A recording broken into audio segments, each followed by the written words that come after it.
सभी पार्टियों ने लगभग प्रदर्शन कर लिया है, अब तक तो माफ़ी मांगी नहीं है।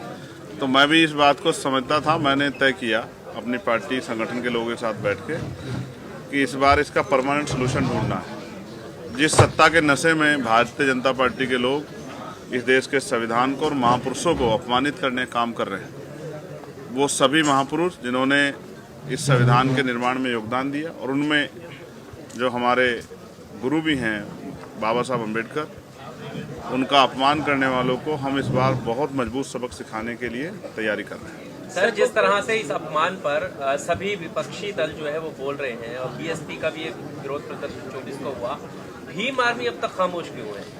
आप अगर ध्यान से देखेंगे तो हर जिले में भीम आर्मी अपना काम कर रही है। आज़ाद समाज पार्टी उस तरह से सामने से पार्टिसिपेट नहीं कर रही, क्योंकि मैंने अभी कई पार्टियों का वो देखा, समय और बहुत सारी चीज़ें लगी लेकिन रिजल्ट जुगा तू रहा। तो मैंने कहा ना कि अगर हम 2 कदम पीछे हटे हैं तो इसलिए नहीं कि हम इस विरोध का हिस्सा नहीं है। पार्लियामेंट में भी सबसे पहले ये विरोध हम लोगों ने शुरू किया, लेकिन हम लोग पीछे इसलिए हटे हैं कि हम इसकी बड़ी तैयारी करेंगे, और चाहे दिल्ली में या जिस भी तरह से पार्टी की जो स्ट्रेटजी होगी, ऐसा मजबूत जो है विरोध दर्ज कराएंगे कि सरकार के पैर उठे। प्रधानमंत्री ने क्रिसमस के मौके पर कहा है कि दुनिया में कहीं भी हिंसा होती है तो मुझे दुख होता है, इस पर क्या कहना है? प्रधानमंत्री तो बहुत अच्छी बातें कहते हैं, काश उनका किरदार भी ऐसा ही होता। सर, अमित शाह जी ने जिस तरह के हालात हैं इस देश में, आज जिस तरह का जुल्म हो रहा है, जिस तरह से इंस्टीट्यूशन को कुचला जा रहा है, जिस तरह से राइट्स जो है उनका वायलेशन हो रहा है, जिस तरह से, और मुझे आज यहाँ बैठ के कहने में कोई हर्ज नहीं है, जिस तरह से लोगों में भय का माहौल बन गया है, ये हम लोगों के ऊपर भी एक सवालिया निशान है कि हम लोग, हमारा विरोध, हमारा संरक्षण उनमें हिम्मत क्यों नहीं पैदा कर पा रहा। हम अपनी इस कमी को दूर करेंगे और आने वाले कल में एक मजबूत आवाज़ जिस तरह पार्लियामेंट में, उस तरह सड़कों पर भी लाने का काम करेंगे कि सरकारें तानाशाह ना हो, सरकारों के दिमाग खराब ना हो। सर, अमित शाह जी बाद में कह रहे हैं कि वो सपने में भी बाबा साहब का अपमान नहीं कर सकते। अच्छी बात है, होना चाहिए, करना भी नहीं चाहिए, लेकिन जो हो गया उस पर अपना खेद भी प्रकट करना चाहिए। विपक्ष के लोग मुद्दा बना रहे हैं। अब ठीक है, और अमित शाह जी जो कह रहे हैं वो जानते होंगे, वो उनके दिल में है, जो जबान पे आ गया है या वाकई में ही वो सम्मान करते हैं, ये तो आप और मैं बेहतर जानते हैं। इसके लिए उनकी हिस्ट्री पढ़ने की जरूरत है, और हिस्ट्री इस बात की गवाही देती है कभी उन्होंने संविधान का सम्मान नहीं किया, और उनका जो मूल संगठन है उन्होंने हमेशा संविधान के खिलाफ काम किया। केसेस ऑफ वर्शिप एक्ट की जिस तरह से धज्जियां उड़ाई जा रही हैं, सुप्रीम कोर्ट के जज रास्ता खोल रहे हैं कि क्या कहते हैं, जो मस्जिद की खुदाई हो, मंदिर खोजे जाए, इस पर क्या है? देखिए, मुझे बड़ी निराशा हुई हमारे पूर्व चीफ जस्टिस से, उनके कारनामों से। मैंने जैसे कहा, आपने प्राइम मिनिस्टर को लेकर जो सवाल मुझसे पूछा कि प्राइम मिनिस्टर ये कहते हैं मुझे दुख होता, इसी तरह से वो भी बहुत अच्छी मीडिया बाइट्स देते थे हमारे पूर्व चीफ जस्टिस, लेकिन जो बाद में उनके द्वारा किया गया और उनकी निगरानी में जो हुआ, उसका खामियाजा देश भुगत रहा। तो मैं इस पर बस इतना ही कह सकता हूँ कि पहले तो पार्लियामेंट में वर्शिप एक्ट जो है उसकी जो खामियां है उसमें अमेंडमेंट बिल लाके वो दूर करनी चाहिए। और रही बात सुप्रीम कोर्ट या बहुत सारे इंस्टीट्यूशन, ये देश के हर व्यक्ति की जिम्मेदारी बैठती है कि किसी भी धर्म के साथ अपमानजनक रवैया ना हो, इससे देश कमज़ोर होगा। और जो सियासी साजिश की जा रही है अपने निजी फायदे के लिए, जबकि उनके बड़े लीडर्स भी कह चुके हैं कि हर मस्जिद के नीचे मंदिर मत ढूंढो, लेकिन मुझे लगता है कि आज वो उनकी सोच से भी आगे निकल गए हैं। ये माहौल उन्होंने बनाया, इसका खामियाजा भी उनको भुगतना पड़ेगा। आपको लगता है जो मोहन भागवत का बयान था वो पब्लिक स्टंट था?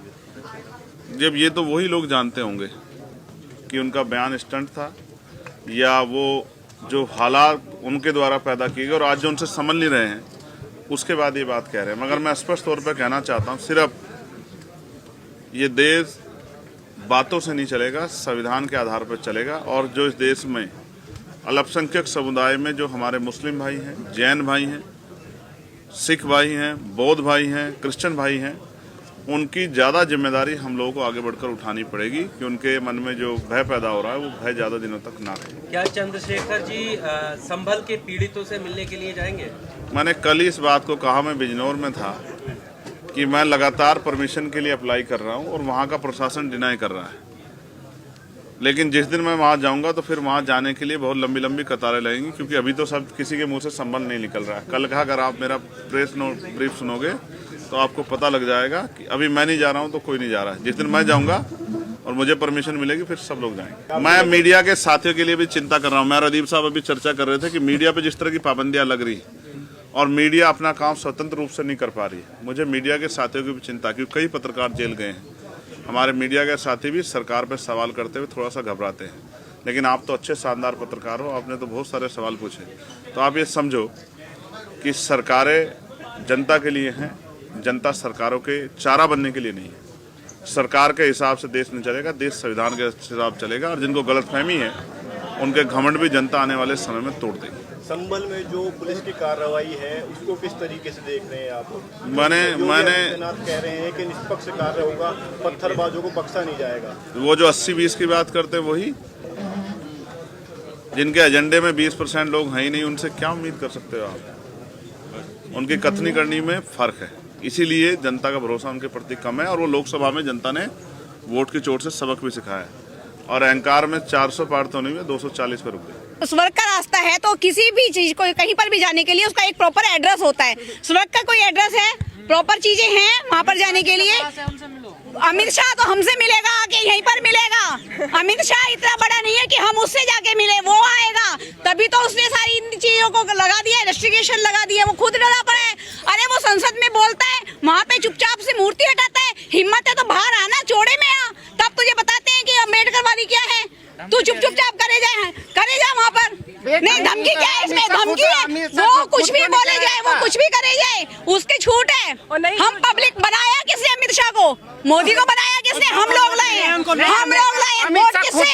वोट किससे? वोट हम लोगों से, हमारी एक एक वोट से। वोट का अधिकार किसने दिया? संविधान किसने लिखा? बाबा साहब ने।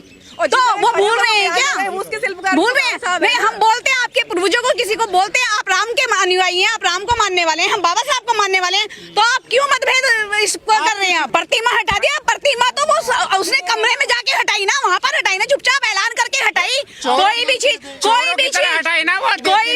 हटाने से पहले अगर आप संविधान में लिखा गया है, कोई भी परमिशन, अभी परमिशन के लिए हम गए, उन्होंने कहा 10 दिन का इमरजेंसी लगी। इमरजेंसी के लिए आप एम्बुलेंस लाते हैं, रेड लाइट पार क्रॉस करते हैं ना, कोई पेनल्टी डालते हैं? नहीं डालते। अरे पहले पढ़ लिख लो, स्कूलों में चले जाओ, मंदिरों की जगह स्कूलों में चले जाओ तो कुछ दिमाग आ जाएगा। आपको बोलने से पहले कुछ परेशानी नहीं होगी, फिर माफी मांगेंगे, इस्तीफा भी देंगे। और नहीं तो 2 अप्रैल याद नहीं है उनको क्या? वही चीज दोबारा आ जाएगी, 2 अप्रैल से ज्यादा आएगी कि है ना, इतना नाम अगर भगवान का लेते तो स्वर्ग की यात्रा हो जाती या स्वर्ग का आप जीवन जी लेते। तो मुझे ये बताइए कि ये जो दलित, पिछड़े, शोषित और महिलाएं, जो उनका जीवन जो नरकीय था, जब बाबा साहब के संविधान ने उन्होंने कानून के द्वारा जो जीवन दिया, जो आज हम यहाँ खड़े हैं, तो कहीं ना कहीं ये संविधान की देन है ना। तो हमें तो जो सम्मानीय जीवन स्वाभिमान के साथ मिल रहा है वो कहीं ना कहीं बाबा साहब की देन है ना। तो हमारी तो यही स्वर्ग है। तो फिर किस आधार पर ये कह रहे हैं कि भगवान का नाम, मतलब बाबा साहब का नाम लेने से थोड़ी ना तुम्हें वो मिलेगा स्वर्ग? मतलब इस तरीके के कहना चाह रहे हैं वो। तो उसी का प्रदर्शन करने के लिए हम लोग यहाँ आए, उनको ये दिखाना चाह रहे हैं कि आपके दिमाग में नहीं, लोग काफी लोग आए थे, लेकिन उन्होंने क्या, अब जब इनके हाथ में पुलिस प्रशासन है तो ये तो कुछ भी कर सकते हैं ना। इसी चीज का तो होना है ना कि लोकतांत्रिक व्यवस्था के अंदर लोगों को प्रदर्शन नहीं करने दिया जा रहा है। ये वो दिखावा, वो हाथी के दांत दिखाने के कुछ और खाने कुछ होते हैं ना। तो यही प्रवृत्ति है इनकी, दिमाग के अंदर इनका यही चल रहा है। ये सिर्फ है ना, मनुष्य काउंटडाउन शुरू हो गया है सर, काउंटडाउन उनका शुरू हो गया है, काउंटडाउन उनका शुरू हो गया है। इसलिए 26 नवंबर को उन्होंने 26 नवंबर का बनाकर तो उन्होंने ये दिखा दिया कि हम भी बाबा साहब को मानने वाले हैं। देखिए, अगर आप पढ़े लिखे हैं तो मुझे आप एक बात बताइए, अगर